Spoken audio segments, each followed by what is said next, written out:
আর একটি নতুন গল্প নিয়ে চলে এলাম। এক বনে বাস করত এক শেয়াল। সে ছিল খুব চালাক চতুর। সকলেই তাকে মহাচতুরক নামে রাখত। একদিন সে বনে ঘুরতে ঘুরতে একটা মরা হাতি দেখতে পেল। মহাচতুরকের আনন্দ আর ধরে না। এত বড় হাতি সে অনেক দিন ধরে মজা করে খেতে পারবে। খেতে গিয়ে সে হাতির গায়ে দাঁত বসালো, কিন্তু হাতির শক্ত চামড়া ফুটো হলো না। সে বুঝে গেল হাতির চামড়া ফুটো করা তার পক্ষে সম্ভব নয়। এখন কৌশলে অন্যকে দিয়ে সেই চামড়া ছিঁড়িয়ে নিতে হবে। মহাচতুরক সেই সুযোগের অপেক্ষা করছে। এমন সময় সেখানে হাজির হলো এক সিংহ।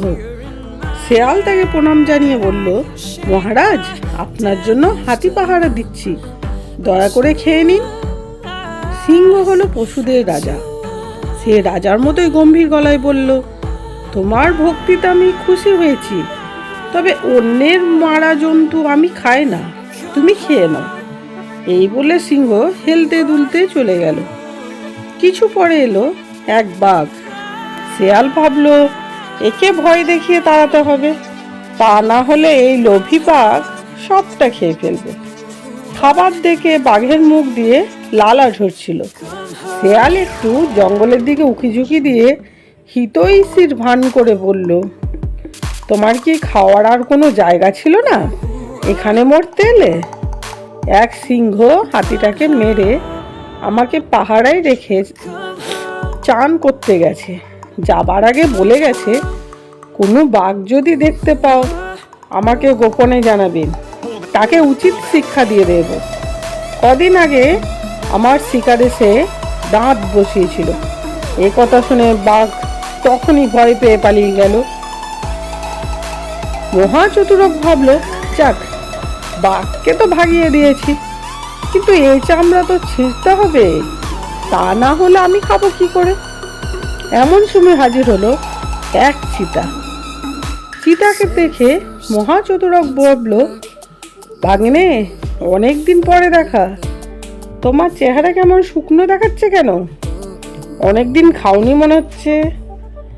সিংহের এই হাতিটা আমি পাহারা দিচ্ছি, চান করে এসে তবে সিংহমশাই খাবে। তার রাস্তা অনেক দেরি, তুমি এর থেকে কিছু খেয়ে নাও, আর সিংহ আসার আগে পালিয়ে যাও। কি বলছো তুমি? সিংহের শিকার আমি খাবো?